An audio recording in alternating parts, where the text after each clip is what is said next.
الله الرحمن الرحيم.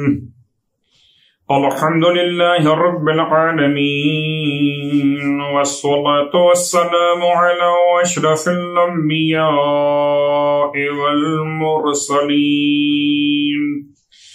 سيدنا أبي القاسم محمد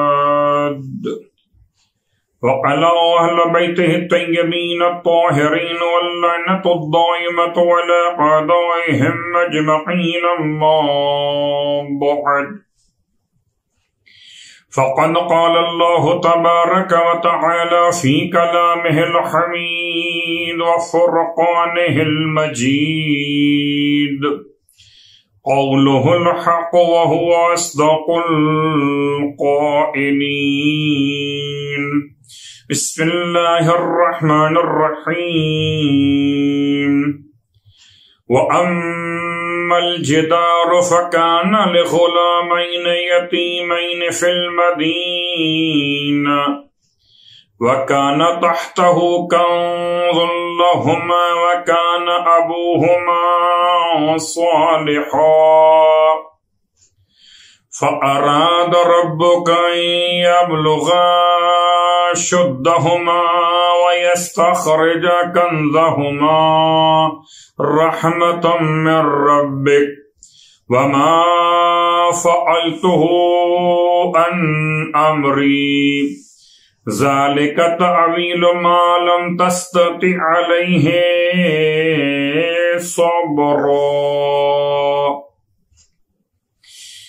تمام تعریفیں شہیدوں کے پروردگار کے لیے، اور تمام ہدیہ درود و سلام شہیدوں کے سید و سردار اور ان کے آباء و اجداد طیبین و طاہرین کے لیے، اور ان کی اولاد طیبین و طاہرین کے لیے. الحمدللہ الذی جعلنا من المتمسکین بالقرآن العظیم وجعلنا من المتمسکین بولایت علی بن ابی طالب علیہ السلام.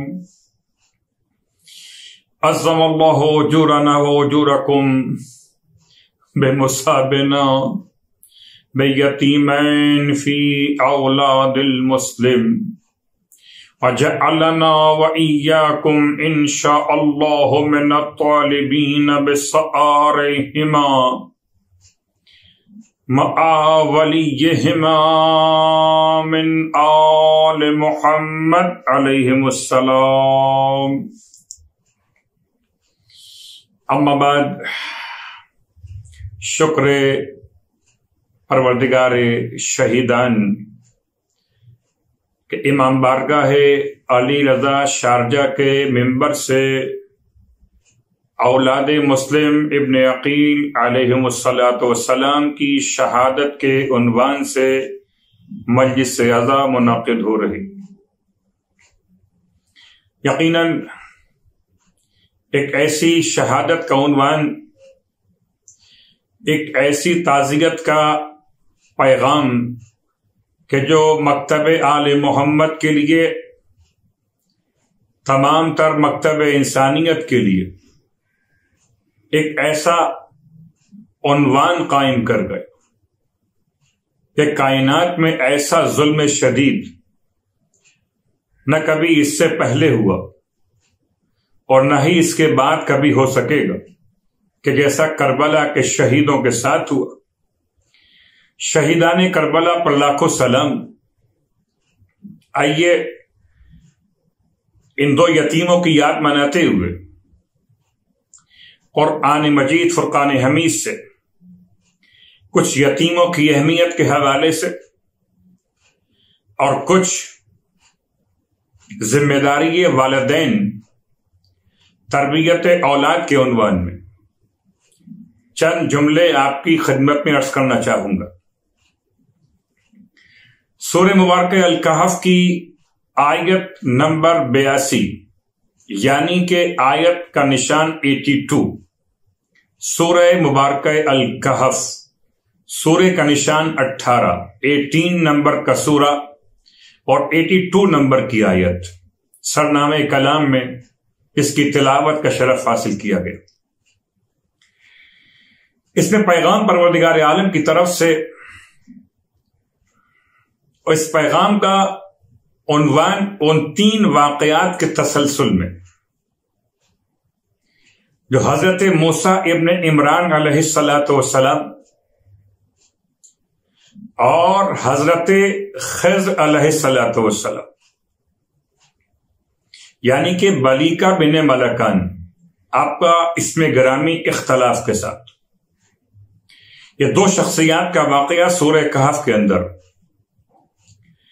اور ان 2 شخصیات کی ملاقات میں 3 واقعات اور اس پر جناب خضر علیہ السلام کا عمل اور جناب موسیٰ ابن عمران علیہ السلام کا آپ سے سوال، ان تمام باتوں کو بیان کرنے سے پہلے چند جملے آپ کی خدمت مقدس میں سورہ کہف کے حوالے سے۔ سورہ کہف قرآن مجید کا وہ عظیم الشان سورہ کہ جب نازل ہوا تو 70,000 فرشتے اس کے ساتھ اس کی عظمت کو بیان کرنے کے لیے زمین پر بھیجے گئے۔ سورہ کہف کی عظمت کے لیے اتنا کافی ہے کہ اگر کوئی انسان شب جمعہ سورہ کہف کی تلاوت کر تو پروردگار عالم اسے شہیدوں میں شمار کرتا ہے روز قیامت، اور شہیدوں کے موقف پر اسے قیام ملے گا، اور امام زمانہ علیہ السلام کے زمانے ظہور کو درک کرے گا۔ خلاصہ روایات اہل بیت علیہ السلام کے مطابق اس کی ابتدائی 10 آیات سورہ کہف کی اگر یاد کر لی جائیں اور دجال کا ظہور بھی ہو جائے، دجال کا خروج بھی ہو جائے، تب بھی دجال کا خروج 10 آیات سورہ کہف یاد کرنے والے کو نقصان نہ پہنچا سکے۔ سورہ کہف کی آخری آیت قل انما انا بشر مثلکم یوحی الی، اگر اس کو یاد کر لیا جائے اور سونے سے پہلے اس کی تلاوت کی جائے تو ایک تو آپ کے علم میں یہ بات محفوظ شدہ انشاءاللہ ہوگی کہ اگر آپ چاہتے ہیں کسی وقت پر بیدار ہونا نماز شب کے لیے یا صبح کی نماز کے، اور عام طور پر آنکھ نہیں کھل پاتی اور آپ پریشان رہتے، تو سورہ کہف کی آخری آیت تلاوت کر لیجیے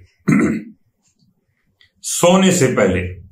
قل انما انا بشر مثلکم یوحی الی وانما الہکم الہ واحد فمن کان یرجو لقاء ربہ فلیعمل عملا صالحا ولا یشرک بعبادۃ ربہ احدا۔ اس آیت کی تلاوت رات کو سونے سے پہلے آپ کی بیداری صبح کے لیے مؤثر ترین عمل ہے۔ آپ جس وقت میں بیدار ہونا چاہتے ہیں آیت کی تلاوت کیجئے، رب کی بارگاہ میں دعا مانگیے، انشاءاللہ نماز شب کا وقت اٹھنا ہو آپ کو یا نماز فجر کے وقت میں اٹھنا ہو، بیداری انشاءاللہ ہو جائے گی۔ اور اگر اس کے ثواب کو اور مشاہدہ کریں تو یہ اگر آیت تلاوت آپ نے سونے سے پہلے کی تو اگر آپ مکے کے باہر رہتے ہیں تو آپ کا بستر سے ایک نور بلند ہوگا سمت خانہ کعبہ، اور فرشتے اس نور کو دیکھ کر آپ کے حق میں خدا سے مغفرت طلب کریں گے اور آپ کے حق میں دعا کریں گے۔ اور اگر کوئی مکے میں رہتا ہو اور یہ آیت تلاوت کرے تو پھر فرشتے اس کے نور کو بیت المعمور کی طرف بلند ہوتا ہو محسوس کریں گے۔ تو سورہ کہف کی تلاوت ہر شب جمعہ مؤثر ترین اعمال میں شامل، امام علیہ السلام کی محبت میں، دجال کے فتنے سے بچاؤ کے لیے، اور جنت میں شہیدوں کا مقام پانے کے لیے، اور قیامت میں اس کے نور سے استفادہ کرنے کے لیے۔ یہ تو چند باتیں آپ کی خدمت میں تھیں تاکہ اس آیت کی برکت سے سورہ کہف کی تلاوت کا ایک عنوان آپ کے لیے پیش کر دیا جائے۔ اب یہ رہی آیت جس کا نشان 82، وَأَمَّا الْجِدَارُ، موسیٰ علیہ السلام سے جب سوال کیا کسی نے کہ بتائیے روئے زمین پر سب سے زیادہ صاحب علم کون ہے، آپ نے جواب میں ارشاد فرمایا کہ میں سمجھتا ہوں کہ روئے زمین پر مجھ سے بہتر صاحب علم کون ہوگا، اور اس میں کوئی شک نہیں کہ اپنے زمانے میں حجت خدا، اللہ کے انبیاء، اولی العزم پیغمبر، صاحب کتاب و شریعت نبی بالکل اسی انداز سے بیان کر رہے تھے کہ پھر پروردگار عالم نے وحی نازل کی کہ جائیے ہمارے ایک بندے سے ملاقات کیجیے جو ہمارے بندوں میں سے خاص بندہ، ہم نے اس پر اپنی رحمت کو نازل کیا ہے اور اپنے علم سے اسے نواز دیا ہے۔ موسیٰ علیہ السلام چلے، ملاقات کی، پورا واقعہ آپ کے علم، اور سارا واقعہ بیان کرنے کا وقت بات کو اپنے عنوان پر لاتے ہوئے کہ 3 واقعات پیش آئے۔ پہلا واقعہ، کشتی میں سوار ہوئے اور خضر علیہ السلام نے کشتی میں سوراخ کیا۔ دوسرا واقعہ، سفر کشتی کا مکمل ہوا، آپ خشکی کے علاقے میں چلنا شروع ہوئے تو ایک نوجوان کو اللہ کے نبی، اللہ کے ولی جناب خضر علیہ السلام نے اپنی تلوار سے قتل کر دیا۔ اور تیسرا واقعہ، ایک بستی کے اندر پہنچے اور اس بستی میں گرتی ہوئی دیوار کو دوبارہ سے مضبوط کر کے بنا دیا۔ ہم بالکل آخری واقعے پر بات کرنے والے تاکہ یتیموں کی اہمیت اور طفلان مسلم کی تاریخ سے ہم قریب ہو سکے۔ ترجمہ آیت کا، وَأَمَّا الْجِدَارُ، آپ فرماتے ہیں جب موسیٰ علیہ السلام رخصت ہو رہے کہ اب خضر علیہ السلام کے ساتھ آگے نہیں چل سکتے تو 3 واقعات کے علل اور وجوہات آپ سوال کرنا چاہتے تھے اور جناب خضر علیہ السلام جواب دے رہے تھے۔ فرمایا جہاں تک دیوار کا تعلق ہے تو یہ دیوار 2 ایسے لڑکوں کی ملکیت تھی جو شہر میں یتیم تھے۔ وَكَانَ تَحْتَهُ كَنْزٌ لَهُمَا، اور اس دیوار کے نیچے ان دونوں کا خزانہ پوشیدہ تھا۔ وَكَانَ أَبُوهُمَا صَالِحًا، اور ان دونوں کا باپ نیک اور صالح انسان تھا۔ فَأَرَادَ رَبُّكَ أَن يَبْلُغَ أَشُدَّهُمَا، بس آپ کے رب نے چاہا اے موسیٰ کہ یہ دونوں بچے جو ابھی نابالغ ہیں، ابھی کم سن ہیں، یہ سن رشد کو پہنچ جائیں، بالغ ہو جائیں۔ وَيَسْتَخْرِجَا كَنْزًا لَهُمَا، اور اپنے خزانے کو، یستخرجا کنزہما، اور اپنے خزانے کو وہاں سے نکال، رحمتم من ربک، یہ آپ کے رب کی رحمت کی وجہ سے۔ وما فعلتہ عن امری، میں نے جتنے کام کیے وہ اپنی مرضی سے نہیں کیے۔ ذالک تعویل ما لم تستطع علیہ صبرا، اور یہ ہے تعویلات ان تمام باتوں کی کہ جن پر آپ صبر نہیں کر پائے تھے۔ یہ ترجمہ آیت۔ اب آئیے غور کیجئے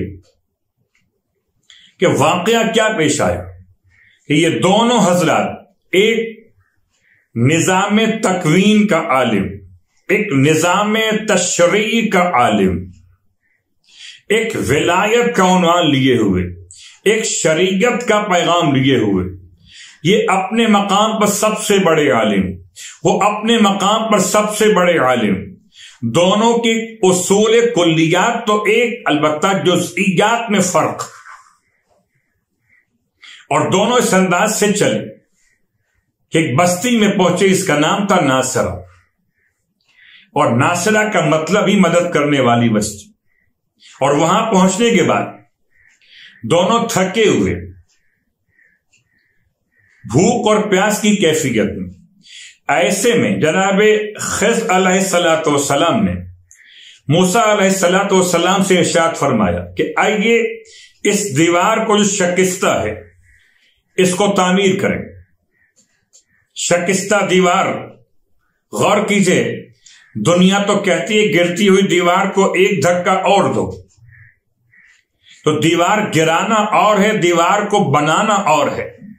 جو دیوار گرانے والے ہو سکتا ہے ظالم ہوں، دیوار بنانے والوں کا کیا کہنا کہ اللہ کے انبیاء، ایک شریعت کا نبی اور ایک نظام تکوین کا عالم، ایک مستری بنا اور ایک مزدور بنا، اس دیوار کو پتھر اور مٹی کے ساتھ واپس مستحکم کیا، اور جب دیوار بنا کے مکمل کر دی. عجیب بات ہے، آیت کہتی ہے یہ 2 یتیم بچوں کی دیوار تھی، اور ان یتیم بچوں کا خزانہ دیوار کے نیچے پوشیدہ تھا، اور ان یتیم بچوں کا باپ ایک صالح انسان تھا. تو یہ بات تو واضح ہو گئی کہ اگر کسی کا باپ صالح ہو تو خدا اپنے انبیاء کو دیوار بنانے کا حکم دیتا ہے، اور اگر کسی کا باپ ابو طالب ہو تو خدا اس کے لیے اپنے گھر کی تعمیر کے لیے انبیاء کو حکم دیتا ہے. اللہ اکبر. یہ 2 شہزادے رہنے والے شہر بستی کے یتیم بچے، ان کا خزانہ پوشیدہ ہے دیوار کے نیچے. اب جب یہ دیوار مستحکم کر چکے اور دونوں نے چاہا کہ اب وہاں سے رخصت لیں، تو کسی نے نہیں پوچھا آپ کو، نہ کھانے کا پوچھا نہ پانی کا پوچھا. تو موسیٰ علیہ الصلوۃ والسلام نے ارشاد فرمایا کہ اتنا بہتر ہوتا اگر آپ ان سے مزدوری یا اجرت طلب کر لیتے. اللہ کے ولی نے، نظام تکوین کے عالم نے موسیٰ علیہ السلام کی بات کو سنا اور ارشاد فرمایا ہمارا اور آپ کا راستہ الگ ہو گیا. اب آئیے میں آپ کو ان 3 تمام کاموں کی وجوہات بیان کر، تعویلات بیان کر. ان میں سے آخری تعویل اما السفینہ، ایک تعویل کشتی والی، وہ اما الغلام، ایک تعویل نوجوان والی، ایک تعویل جدار، دیوار والی. وہ اما الجدار، دیکھیے یہ دیوار یتیموں کی تھی اور یتیموں کا خزانہ اس دیوار کے نیچے پوشیدہ تھا، اور آپ کا پروردگار یہ چاہتا تھا کہ یہ جب تک بالغ نہ ہو جائے تب تک یہ خزانہ محفوظ رہے. آئیے اب آیتوں سے نکل کر روایت میں آتے ہیں اور یتیم کی اہمیت پہ غور کیجیے. یتیم، ایسا یتیم جس کا باپ صالح ہو. 2 یتیم، آج 2 یتیموں کا ماتم ہے کہ جن کا باپ سفیر حسین تھا.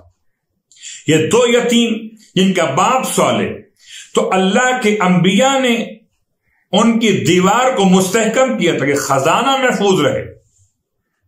اور وہ 2 یتیم سفیر حسین کے یتیم کہ جن کا ماتم کرنے آپ جمع ہو. یتیم کا مقام، اللہ اکبر. روایت کی روشنی میں یہ دونوں یتیموں کے باپ کا رشتہ تو بیان ہو گیا، عمل بیان ہو گیا. البتہ خزانہ کیا تھا، یہ سوال اپنے مقام پر محفوظ. یہ سوال کیا گیا امام جعفر صادق علیہ الصلوۃ والسلام سے کہ مولا آپ بتائیے کہ ان یتیموں کا خزانہ تھا کیا. تب امام نے ارشاد فرمایا کہ خزانہ ایک لوح، ایک تختی، ایک بورڈ سمجھیے، جو آج کے دور میں آپ سمجھ سکتے ہو بورڈ کے عنوان سے یا کوئی تختی کے عنوان سے لوح کا ترجمہ کرتے، اور اس پر 4 کلمات تحریر تھے، نہ یہ سونے کا نہ یہ چاندی کا. اختلاف روایت اپنے مقام پر کہ سونے کا تھا، چاندی کا تھا، کیا تھا. البتہ 4 کلمات کی روایت امام صادق علیہ الصلوۃ والسلام سے. وہ 4 باتیں کون سی؟ پہلی بات اس پہ تحریر تھی، کلمۃ لا الہ الا اللہ، خزانہ، کلمہ طیبہ خزانہ، اور ایسا خزانہ جو نیک باپ کی طرف سے اولاد کے لیے تھا، نیک باپ کی طرف سے اولاد کے لیے تھا. جیسے کہ لفظ تقوی اور پیغام وعظ و نصیحت، وصیت مولا کائنات علی ابن ابی طالب علیہ الصلوۃ والسلام اپنے شہزادوں کے لیے. اسی انداز سے کلمہ طیبہ ایک باپ کی طرف سے اپنی اولاد کے لیے بہترین وصیت، بہترین خزانہ کلمہ طیبہ لا الہ الا اللہ. اس کی اہمیت کے لیے اتنا جملہ کافی ہے کہ جس کے نام اعمال میں کلمہ طیبہ شامل ہو جائے اس کے نام اعمال وزنی ہو جاتے ہیں، اور جس کے نام اعمال سے کلمہ طیبہ نکال دیا جائے اس کے نام اعمال ہلکے رہ جاتے ہیں. تو پہلا جملہ 4 میں سے کلمہ طیبہ. دوسرا جملہ من ایقن بالموت لم یضحک. امام فرماتے ہیں اس تختی پہ لکھا ہوا ایک جملہ کہ جو موت پہ یقین رکھتا ہو وہ کبھی قہقہا نہیں لگاتا. میں تفصیل میں اپنے آپ کو جانے سے روک رہا ہوں. ایک ہے ضحک اور ایک ہے تبسم. خوشی کے عنوان میں تعجب کی کیفیت پر جب عقل پر تعجب واقع ہو تو انسان مسکراتا ہے عجیب کام دیکھ کر خوشی کے موقع پر. تو مسکرانے کے 2 انداز، ایک تبسم، ایک آواز کے ساتھ قہقہا لگانا. سیرت معصومین سے آپ کو تبسم تو ملے گا مگر ضحک نہیں ملے گا. من ایقن بالموت لم یضحک، جو موت پر یقین رکھتا ہو وہ قہقہا نہیں لگاتا. ومن ایقن بالحساب، اور جو حساب پر یقین رکھتا ہو لم یفرح قلبہ، کبھی اس کا دل فرحت کی حالت میں نہیں جاتا. اللہ اکبر. میں مثال دیا کرتا ہوں کہ شاپنگ مالز میں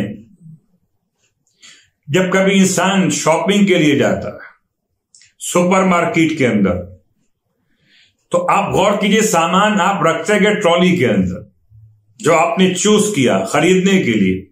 جب آپ کیش کاؤنٹر پر پہنچے، جب آپ محاسبہ کے پاس پہنچے، تب آپ کی پریشانی ہے. جب تک مطمئن نہیں ہیں آپ، جب تک کہ کیش کاؤنٹر سے تمام کا حساب کلیئر نہ ہو جائے. امام فرماتے ہیں اس تختی پر ایک تیسرا جملہ لکھا ہوا تھا، من ایقن بالحساب لم یفرح قلبہ. اللہ اکبر. جو حساب پر یقین رکھتا ہو اس کا دل کبھی فرحت محسوس ہی نہیں کرتا. ومن ایقن بالقدر لم یخشى الا اللہ. چوتھا اور آخری جملہ لکھا ہوا ہے، امام فرماتے ہیں اس تختی پر لکھا ہوا تھا. کیا لکھا ہوا تھا؟ کہ جو قدر پر یقین رکھتا ہو، قضاء اور قدر اللہ کے فیصلوں پر، لم یخشى الا اللہ، اور پھر کسی سے ڈرتا ہی نہیں سوائے ذات پروردگار. یہ 4 کلمات تھے جو خزانہ قرار پائے، جس خزانے کی حفاظت کے لیے 2 بڑے عالم، ایک نظام تکوین کا عالم، ایک نظام تشریح کا عالم، دیوار کو بنا رہے تھے. یتیموں کا مقام سمجھیے. سورہ مبارکہ والضحیٰ میں پروردگار عالم کا ارشاد، وَأَمَّا الْيَتِيمَ فَلَا تَقْهَرْ، حبیب کسی یتیم کو جھڑکنا مت. یتیم کا کیا مقام ہے؟ اللہ اکبر. یتیم کو دھکے دینا، یتیم کو گھر سے نکال دینا، یتیم پر ظلم کرنا، یتیم کا مال کھانا، ایسے جیسے آگ. اللہ کے حبیب کے فرمان کے عین مطابق ارشاد فرماتے ہیں کہ یتیم کا مال ظلمن کھائے یا علی اس کی موت موت کافر ہوگی۔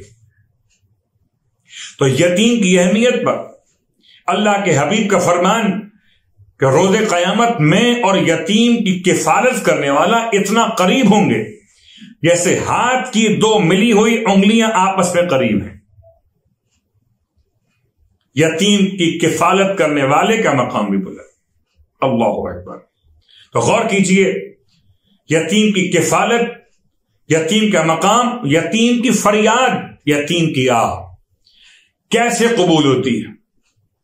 ان 4 دعاؤں کے عنوان میں جو رد نہیں ہوتی، ان میں ایک وہ دعا جو یتیم رب کی بارگاہ میں کرے، اور شاید اسی لیے ان 2 شہزادوں کی دعا ایسی قبول ہوئی جو رد نہیں ہوئی، اسی وقت قبول ہوئی۔ آئیے تاریخ پہ غور کرتے ہیں، یہ کون 2 شہزادے ہیں؟ یہ 2 شہزادے وہ ہیں کہ جن کے نام محمد اور ابراہیم بیان کیے گئے۔ مسلم ابن عقیل علیہ الصلوۃ والسلام کے نکاح میں مولائے کائنات علی ابن ابی طالب علیہ السلام کی بیٹیوں میں سے ایک بیٹی جن کا نام ہے رقیہ، اور رقیہ سے اللہ نے آپ کو صاحب اولاد کیا۔ اختلاف روایت ہے کہ آپ کے کتنے بیٹے، بعض نے 5 لکھا، بعض نے 4 لکھا۔ جنہوں نے 5 لکھا انہوں نے 5ویں بیٹے کے حالات بیان نہیں کیے۔ 4 بیٹے یا 5 بیٹے، بیٹیاں 2 لکھی گئیں۔ ایک بیٹی کا نام حمیدہ اور ایک کا نام عاتقہ۔ عاتقہ وہی بیٹی ہے جس کو امام نے اپنی آغوش میں بٹھا کر گوشواری پہنائی تھی۔ یہ بعض علماء کے اعتبار سے بچی کا نام حمیدہ تھا۔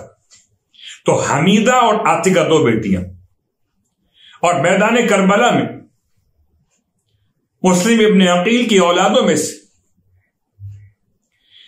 ایک بیٹی حمیدہ گھوڑوں کی ٹاپوں کے نیچے آ کر پامال ہو گئی۔ شہید بچوں میں سے مسلم ابن عقیل کی بچی حمیدہ، اور جو آپ شام غریبہ میں سنتے ہیں کہ جب دونوں شہزادیاں چلی ہیں تلاش کے لیے تو آپ نے ایک جھاڑی کے قریب 2 بچوں کو گلے میں باہیں ڈالے ہوئے لیٹے ہوئے دیکھا۔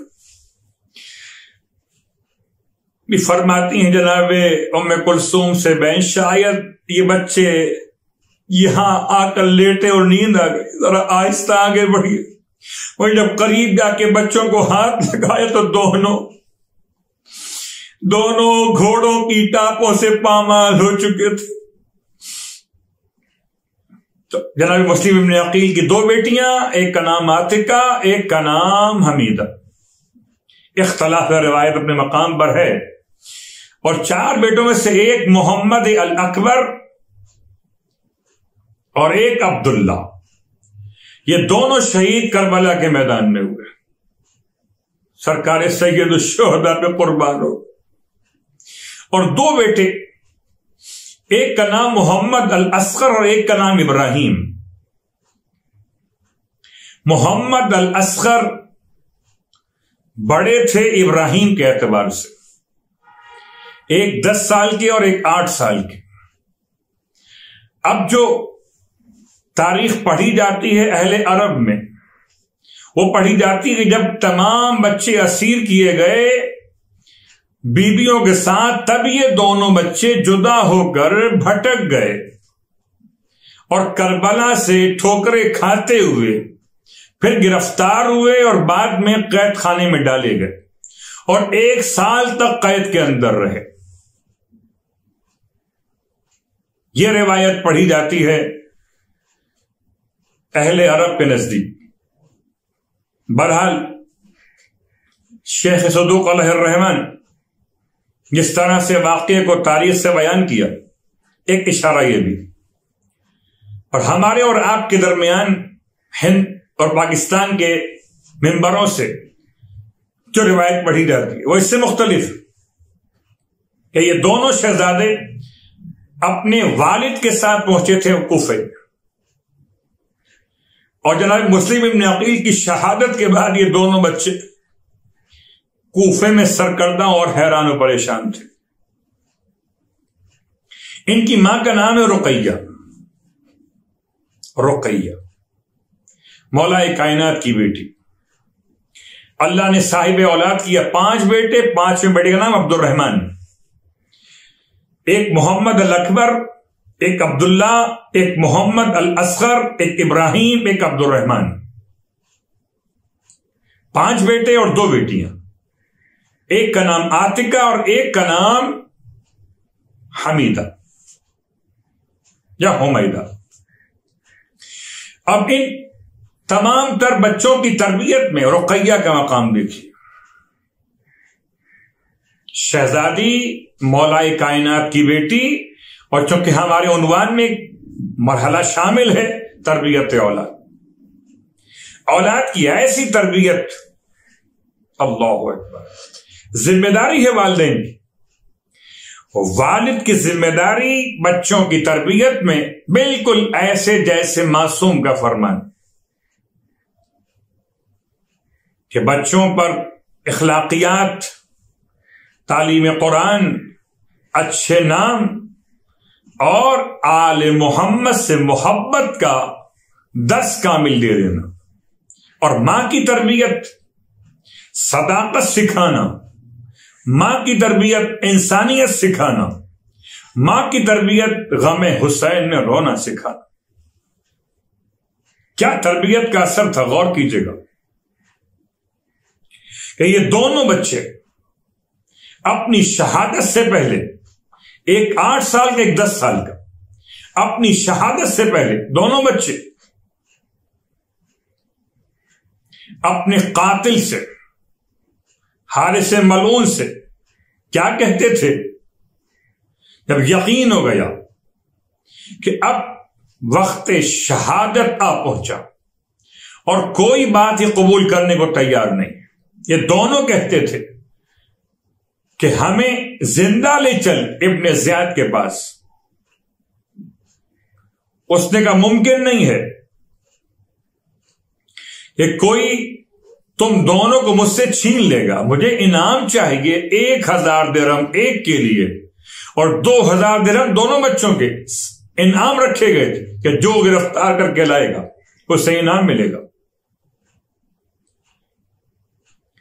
تو حارث سے بچوں نے کہا تجھے انعام چاہیے تو ہمیں ہمارے ماموں کے پاس لے چل، تجھے انعام دلوا دیں گے۔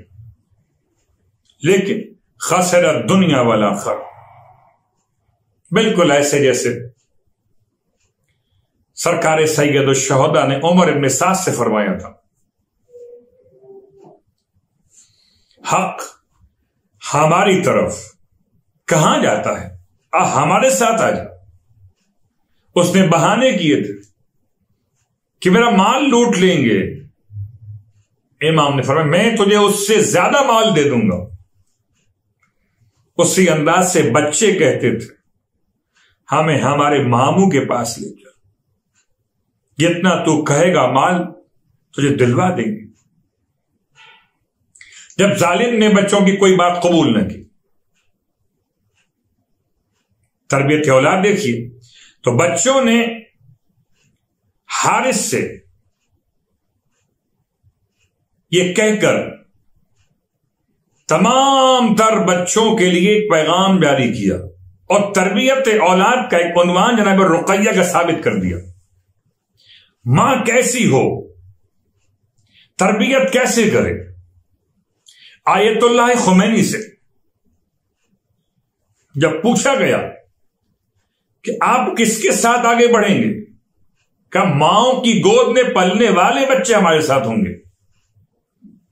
تربیت اولاد، تربیت اولاد میں اگر ماں کی تربیت میں صرف اتنی سی بات بیان کروں کہ ماں اگر باوضو ہو کر بچوں کو شیر پلائے تو شیخ مفید جیسا عالم حالت خواب میں شہزادی کونین کی زیارت کرے 2 شہزادوں کو ساتھ لے کر آئی. پھر موسوی سادات میں ایک بیوہ خاتون معظمہ فاطمہ جن کا نام تھا، اور بیٹوں کے نام حسن حسین تھے، جن کے بعد میں القابات زیادہ مشہور ہوئے، رضی، السید الشریف اور سید مرتضی علم الہدی. ان دونوں کو لے کر پہنچی تھی، اور جب پوچھا تھا شیخ مفید نے آپ کون سا نیک کام کر دیں کہ اتنا زیادہ مقام آپ کا بن گیا، تو فرمایا تھا کہ میں ان بچوں کو عالم شیر خوارگی میں جب شیر دیا کرتی تھی تو وضو کر لیا کرتی تھی. تو ماں کا وضو بچوں کے لیے، ماں کی تربیت، گھر کا ماحول آج سخت ترین امتحان ہے. برائی سے روکنا، بچوں پر نگاہ رکھنا، بچوں کے اخلاقیات کو سدھارنا، بچوں کو نمازی بنانا، ناصران امام بنانا ایک ماں کی ذمہ داری میں شامل. غور کیجئے، حارث سے بچے کہتے ہیں کہ ہمیں 2 رکعت نماز پڑھنے کی اجازت دے دیں. اللہ اکبر. ہمارا سلام ہو شہیدوں پر. اور میں آپ کی خدمت میں یہ بات بیان کر دوں کہ تربیت اولاد کے حوالے سے توسل بہت بڑی اہمیت کا حامل ہے، اور توسل میں ان 2 شہزادوں کا نام لے کر توسل کیجیے. شب شہادت اور روز شہادت کی مناسبت میں بعض نے 22 لکھا ذی الحج کی، بعض نے 23 لکھا ذی الحج کی.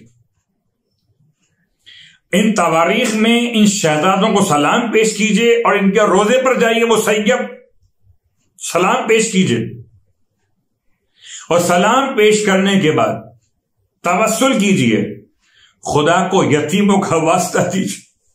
یہ دونوں ایسے یتیم ہیں جن کی دعا مستجاب ہوئی ہے، مستجاب الدعوات ہیں یہ دونوں شہزادے. حارث سے کہا کہ ہمیں نماز پڑھنے کی اجازت دے دیں.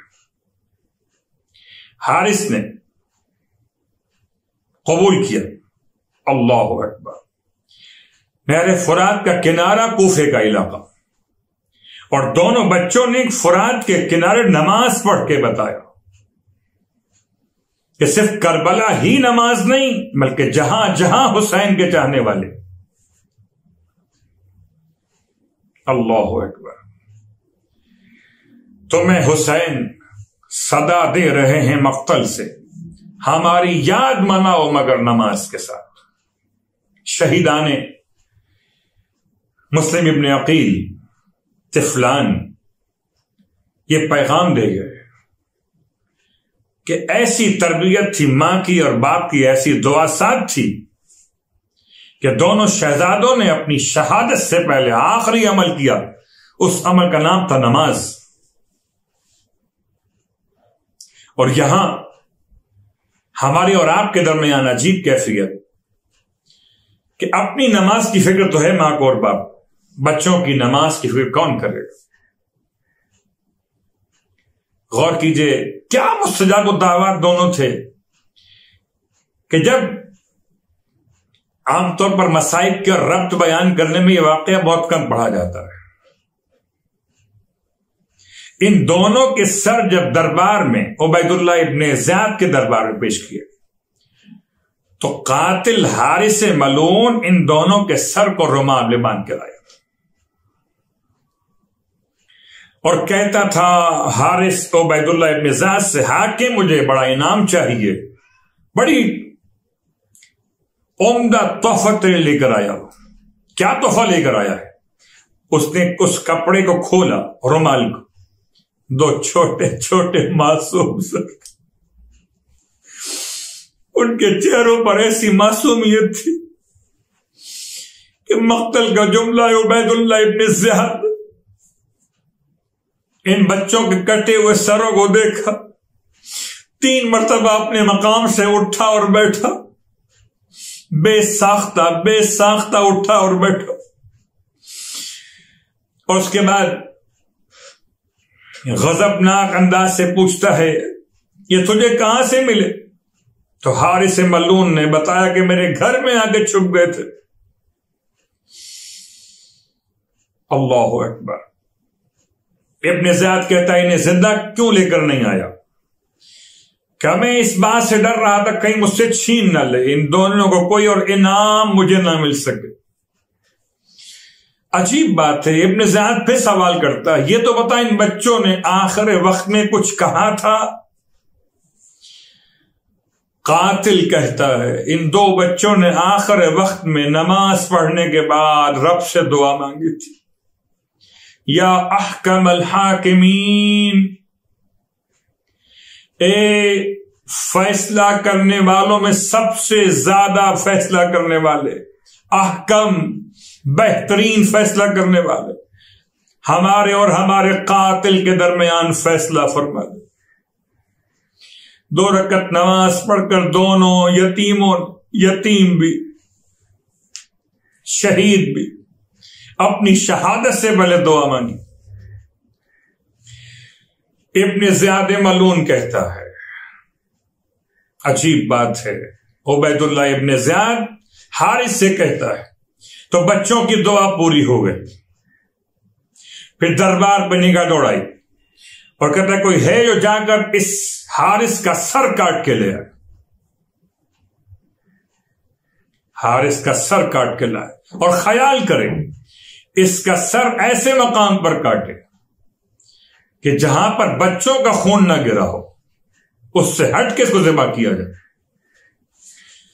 تاریخ کربلا میں سب سے پہلے جس قاتل سے انتقام لیا گیا وہ ان 2 بچوں کا قاتل تھا، حارث۔ میں اس لیے آپ سے عرض کر رہا تھا اگر کوئی وسیلہ بنا کر دعا مانگنا ہو بچوں کے لیے تربیت اولاد کے حوالے سے تو ایک یتیم ہے ابراہیم، ایک یتیم ہے محمد، طفلان مسلم۔ بس عزیزان گرامی قدر، خدا آپ کو کوئی غم نہ دے سوائے غم اہل رسول کے۔ ان 2 شہزادوں کا ماتم کرنے والوں خدا آپ کو سلامت رکھے۔ خدا آپ کے بچوں پر کبھی کوئی ایسا وقت نہ لائے کہ بچے یکا اور تنہا ہو جائیں عالم غربت میں۔ اے پردیس میں رہنے والوں، خدا آپ پر سلامتی نازل کرے، آپ کے بچوں کو آپ کے سائے میں رکھے۔ ہائے سفید حسین،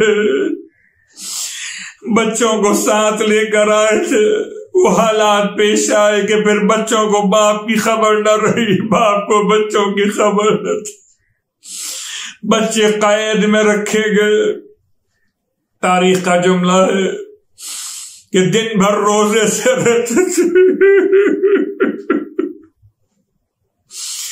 دن بھر بچے روزے کے ساتھ رہتے تھے، رات کو جو کی روٹی اور ایک کودا پانی بچوں کو دیا جاتا تھا۔ 1 سال گزر گیا بعض روایتوں کے اعتبار سے۔ ایک دن چھوٹے بھائی نے بڑے بھائی سے کہا بھیا اتنا طویل عرصہ گزر گیا، اگر اسی طرح رہا تو یہاں مر کھپ جائیں گے، کسی کو خبر بھی نہ ہوگی، بھیا کم از کم قید خانے کے نگران سے اپنا تعارف تو کرائیے، شاید کو راستہ بنے۔ کہتے ہیں قید خانے کا نگران ایک بوڑھا شخص ہے۔ جب وہ رات میں کھانا اور پانی لے کر آیا، دونوں بچوں نے عجیب سوال کیا اور کہنے لگے شیخ تعرف محمدن، شیخ تو اللہ کے نبی کو پہچانتا ہے، شیخ تو علی مرتضی کو پہچانتا ہے، شیخ تو جعفر طیار کو پہچانتا ہے۔ بچوں سے سوال سنے حیران ہو کے کہنے لگا تمہارا ان سب سے کیا تعلق ہے؟ بچوں نے کہا ہم اسی نبی کی طرف ہے جس کا تو کلمہ پڑھتا ہے، ہم مسلم ابن عقیل کے یتیم ہیں۔ شیخ نے آل محمد کا چاہنے والا نرم دل انسان تھا، قدموں پہ گر گیا اور رو کے کہتا تھا سیدو اے سادات مجھے معاف کرنا، میں آپ کو نہیں پہچانتا تھا، میں رات کو دروازہ بند نہیں کروں گا قید خانے کا، آپ نکل جائیے، مجھ پر جو گزرے گی گزر جائے گی۔ رات کا اندھیرا، بعض مقاتل میں لکھا ہے کہ اس نے اپنے بیٹے کو بچوں کے ساتھ روانہ کیا تھا، ایک انگوٹھی دے کر کہ لے جاؤ، لے جا کر ان دونوں شہزادوں کو اس قافلے تک پہنچاؤ جو قافلہ مدینے جا رہا ہوتا کہ یہ خیریت سے مدینے پہنچ۔ جب وہ لے کر ان مقام پر پہنچا جہاں سے قافلے مدینے جاتے تھے تو آخری قافلہ روانہ ہو چکا تھا۔ اس نگران کا بیٹا بچوں کو چھوڑ کے وہاں چلا گیا۔ ہائے کوفے کی گلیاں، ہائے مسلم کے یتیم گلیوں میں بھٹکتے تھے، اجنبی شہر ہے۔ بعض مقاتل میں لکھا کہ رات کچھ حصہ بچوں نے اس طرح سے گزارا، پھر جیسے دن نمودار ہوا اپنے آپ کو پوشیدہ کرنے کے لیے فرات کے کنارے ایک درخت کے ٹہنیوں پر جا کر بیٹھ گئے، پتوں میں اپنے آپ کو چھپا لی۔ کہتے پانی بھرنے کو خاتون کنیز آئی ہے، دیکھا پانی پر بچوں کا عکس پڑتا ہے، دیکھا پلٹ کر کس کے بچے ہیں اتنے خوبصورت، پوچھا کون ہو، ڈرتے ڈرتے اپنا تعارف کرایا، وہاں سے وہ کنیز لے کر اپنی مالکن کے گھر تک پہنچی۔ مالکن محب آل محمد تھی، بڑا احترام کیا، یتیمان آل محمد کو گھر میں کھانے کا انتظام کیا۔ بڑے عرصے بعد ماں کی محبت محسوس ہوئی، بڑے عرصے بعد کھانا اس طرح ملا۔ ہائے سرے شام بچے تھکے ہوئے تھے، نماز مغربین پڑھ کر بستروں پہ چلے گئے، ایک حجرے میں بستر لگا دیے گئے تھے۔ ابھی رات کا کچھ حصہ گزرا تھا کہ اس مومنہ کا داماد حارث ملعون گھر میں پلٹ کے واپس آیا۔ یہ دونوں بچے مسلم کے اس عالم میں سوتے تھے کہ چھوٹے نے خواب میں بابا کو دیکھا، اٹھ کے رونے لگا، بھائی دونوں گلے مل کر رونے لگے، بھیا بابا ابھی آئے تھے، لیے بغیر واپس چلے گئے۔ رونے والوں عجیب وقت غربت تھا، رونے کی آواز حارث کے کان میں پہنچی، چراغ لے کر ڈھونڈتا ہوا حجرے میں آیا، ارے دو چاند جیسے شہزادوں کو پایا، ظالم نے بالوں سے گھسیٹا، مشکیں کس کے باندھی ہوئی ہیں بچوں کی، اس طرح لے کر چلا۔ پہلے غلام سے کہا ان کا سر کاٹ کے لے آ، غلام نے چاہا کہ بچوں کو لے کر چلے، بچوں نے غلام سے رو کر کہا کہ تمہاری شکل و صورت جناب بلال سے کتنا مل رہی ہے۔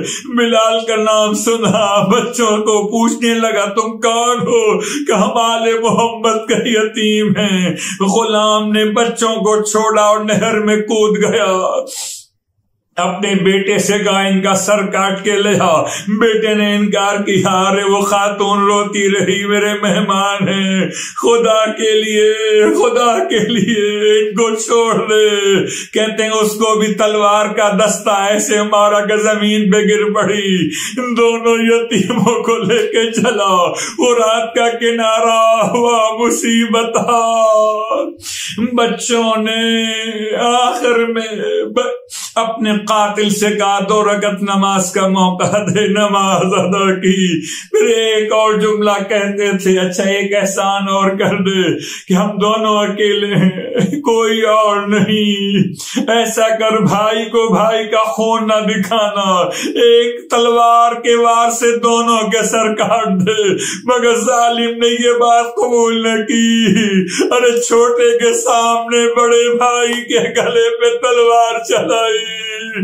چھوٹا اپنے بھائی کے خون میں گر کے تڑپنے لگا، لاش کو اٹھا کے بڑے بھائی کی نہر میں ڈالا، سر کو رومال پہ رکھا، جیسے ہی لاش پانی پہ چلنے لگی چھوٹے نے آواز دی بھیا اکیلے نہ جانا، وہ مصیبت چھوٹے کا سر بھی کاٹا گیا۔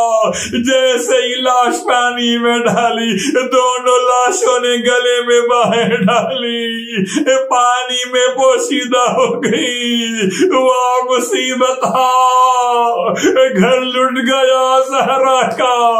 میں کہوں گا ایک شہیدان کربلا، آپ کو امام نے رخصت کیا، جب آپ زخمی ہو کر گرے تو مولا آپ کو اٹھانے کے لیے آئے۔ ہائے طفلان مسلم، نہ کوئی رخصت کرنے والا تھا، نہ کوئی سینے سے لگانے۔ اللہ ولعنۃ اللہ علی القوم الظالمین وسیعلم الذین ظلموا أی منقلب ینقلبون۔ بار اللہ واسطہ محمد و آل محمد کا ہماری اس عبادت کو اپنی بارگاہ میں قبول و مقبول فرما۔ پروردگار یتیمان مسلم کا واسطہ تمام مومنین اور مومنات جو اولاد کی تربیت کے حوالے سے پریشان ہیں، مالک تمام کو اولاد کی تربیت صحیح انداز سے کرنے کی توفیق عطا فرما۔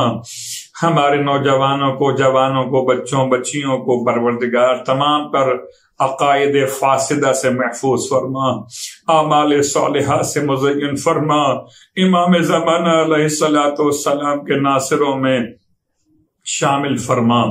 بار اللہ واسطہ محمد و آل محمد کا تمام حاضر مجلس کی حوائج شرعیہ کو پورا فرما، بیماروں کو شفاء کاملہ عطا فرما، بے اولاد مومنین کو محمد اور ابراہیم کا واسطہ صاحب اولاد فرما۔ بار اللہ واسطہ محمد و آل محمد کا باب الحوائج مسلم ابن عقیل کا واسطہ پروردگار تمام حاجات شرعیہ کو ہم سب کی پورا فرما۔ تربیت اولاد میں والدین کو توفیقات بہترین عطا فرما۔ پروردگار امام بارگاہ علی رضا شارجہ کے تمام انتظامیہ، تمام خدمت گزاران، تمام والنٹیئرز، تمام تر افراد کی خدمات کو قبول و مقبول فرما۔ ہمارے امام کو ہم سے راضی فرما، امام علیہ السلام کے غلاموں میں ہم سب کو شامل فرما۔ ربنا تقبل منا انک انت السمیع العلیم بجائے محمد وعلہ المعصومین برحمتک یا ارحم الراحمین۔